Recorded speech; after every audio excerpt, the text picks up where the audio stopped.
just as in it's cold and the weather's a little uninviting, but at least once you get out, nature's still just as welcoming. But I thought I'd bring my camera because sometimes I feel like talking about things when I get out in nature. And there is something I feel like talking about, but I don't know if you're going to be able to hear me. So hopefully you do. I often use a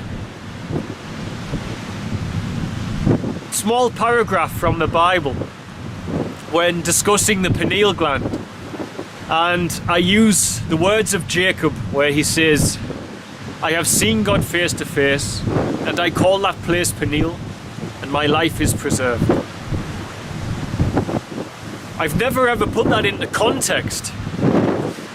I've never made a video about that passage and how that translates into somebody who finds complete union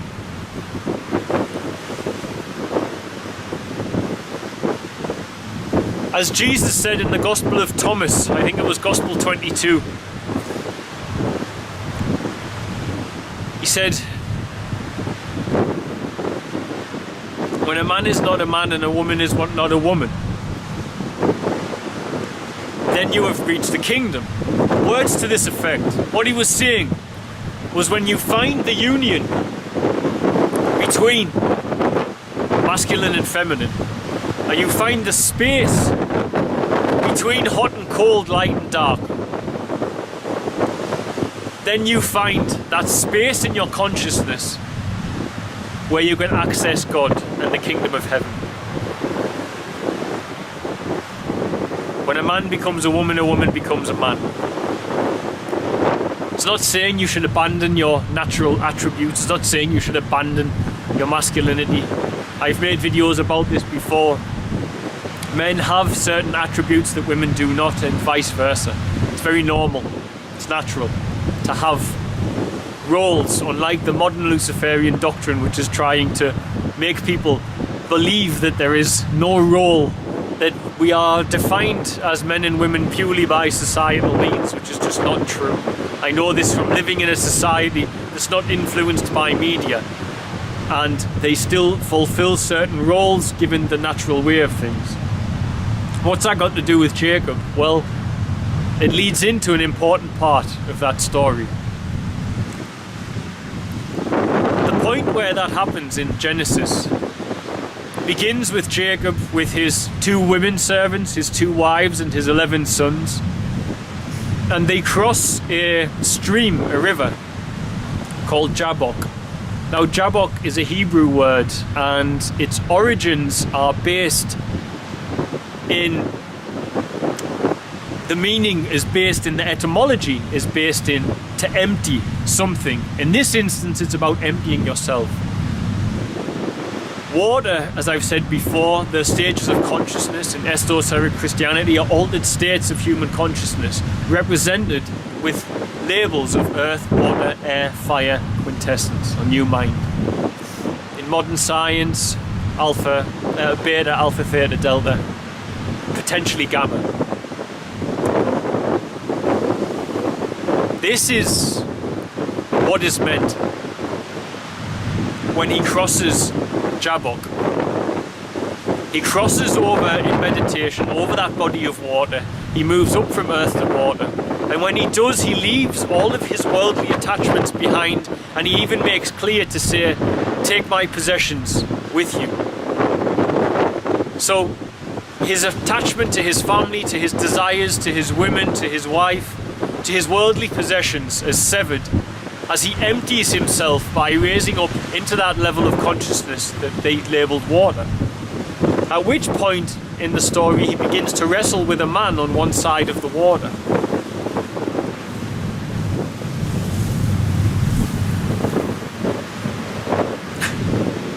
I might get wet here. He begins to wrestle with a man, and that man turns out to be an angel. As he wrestles with this man, the man the angel touches his hip and dislocates his hip. Now, the area of the groin and the hip represents the lower nature of a man in esoterics. It represents his lower worldly desires based around the sexual desires and the root grounding to earth. Not necessarily a negative thing, but if it's over stimulated, then it's a negative thing. To dislocate your hip is to disconnect from your worldly desires. That's what that represents. So the angel disconnects him from his worldly desires. And then the angel says to him, dawn has come, the new day has started, release me. So when dawn comes, what happens? The sun rises. And where does the sun rise? It rises in the east. The promised land is in the east. We always go to the right hand of God. Because when you raise your energy in meditation and you switch up that, you flick that switch to open the right hemisphere of your brain, the more spiritual, creative aspect of the human vehicle. At that point, you bring over the wisdom from the east, the magi, the wise men from the east. You cast your net to the right side, and you catch 153 fish, the number of human consciousness, 1 + 5 + 3. You catch the positive side of consciousness. Only by going to the right. So he warns him, the sun is rising, you don't need to fight anymore. Your energy is coming from the right hemisphere now. You don't no longer need to battle and wrestle to hold on to this positive angle of light, which we call an angel, this photon which carries the information inside you. You don't need to fight anymore. You can let go. Because I'm here and you've done it. You've activated your pineal and you've brought the energy over from the right hemisphere. But he refuses to let go, and he says, I will not let go until you bless me.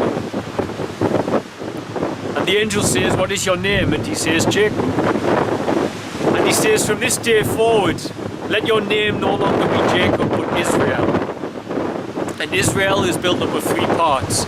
Isis, which is the feminine, Ra, which is the masculine, and El for the Elohim, the original name of God in the Bible, the masculine feminine.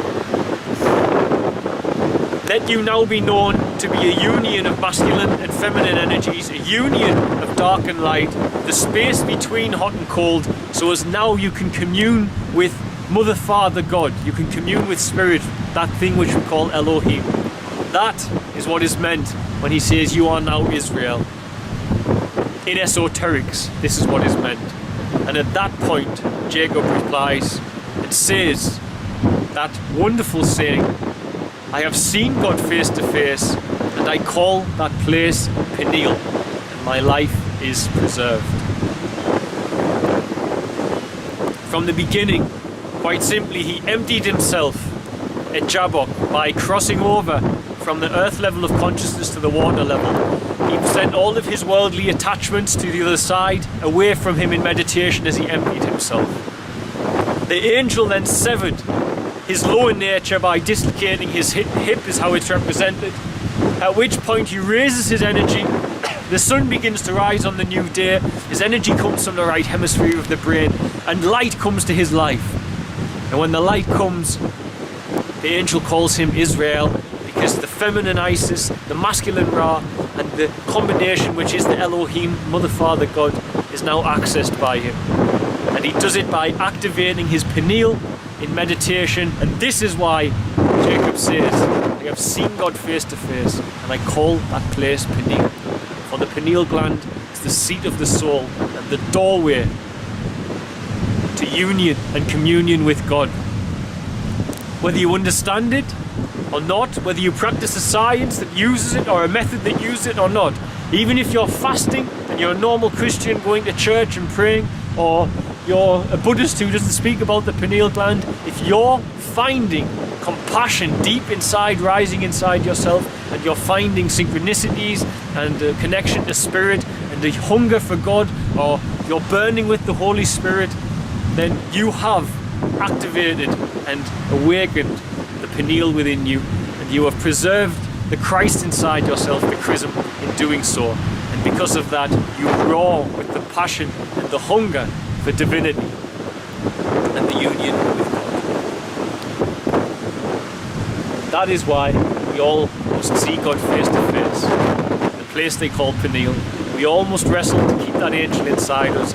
We all must go over that stream of Jabbok and empty ourselves and leave our worldly desires behind, if only for a moment each day. Because that's enough time to let the correct angles of light in, to speak to your Peniel, to give you the guidance, because those angles of light are ultimately the angels of the Lord. And so it is in my life and many others. Like I say, even if you don't understand or have a practice related to the third eye, most people are using it who seek God. Even if they are simply praying to Jesus and using the Bible in that way, if they have a hunger for compassion for others and service to others, and God is guiding their lives, He's guiding them through that precious, precious gland, which we call the pineal, or the seat of the soul. God bless, guys. I'm going to get off. It's pretty cold. Good. God bless. Bye.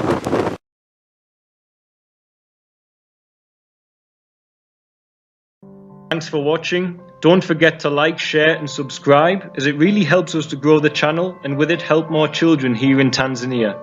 Also, don't forget you can support our work by sharing with children in crisis here, be it sharing for a particular need or even sharing one-on-one support for education, housing, food and medical care. It can be done for as little as the cost of a cup of coffee a week back in the West after all. Just visit www.sharetanzania.co.uk to find out more. Lastly, remember you can also support us via Patreon, www.patreon.com/featherstail, and help keep us here in Tanzania to continue our work. The links for the website and for the Patreon are in the description box of this video. Love and light, guys. See you soon. The silence by which you build a temple is the silence of meditation. In esoteric Christian language, stone always means natural, and brick means man-made. And the house, when it was in building, was built of stone. It was built in a natural way in perfect silence. It's an esoteric code. It's depicting the silence of meditation to build the temple. But which temple are you building? The door for the middle chamber was in the right side of the house. The middle chamber is the goal that you're aiming towards. The middle chamber is the activation of the pineal pituitary. And where is the door for there? It's at the right side. It's only when you bring your energy from the right side, the promised land is in the east, the right hand of God, that you can begin to activate the pineal within you and the full use of your temple that God has given you. The door for the middle chamber was in the right side of the house, and they went up with winding stairs into the middle chamber and out of the middle and into the third. The winding stairs are no different to the golden serpent placed upon, or the bronze serpent placed upon the staff of Moses. The winding stairs is that interlocking energy that climbs up your spinal column. It is Jacob's ladder. That is ultimately what it is, and that is how you reach the middle chamber, is by raising that energy through your spinal column. Meditation of an ancient kind, exhaling through my third eye, stand strong in what I know. Hey guys, at the moment I'm in a state of being where I need to get deep in my union with Spirit, and I plan to do that this evening. I struggle to get as deep a union with Spirit as I need to, and to hear God as well as I need to when I'm here in what is a family home where I grew up. And this is where I've been resting and recovering. But I need some time out in nature. I need some time out in my church, as it were. so as I can fully align myself with the best vibrational state and the depths of communication via my pineal gland or my third eye, so as I can hear the guidance that I'm seeking from Spirit and from God at the moment with regards to my journey of healing and with regards to some other matters as well, with the children, etc. in Tanzania. But what I want to relay in this video is that all of us need to take time to build upon that temple, which is ultimately the resting place of that doorway to the divine and the guidance of Spirit that many of us are constantly seeking. Spirit knows much better than we do the best direction for us to go. God knows the best direction for us.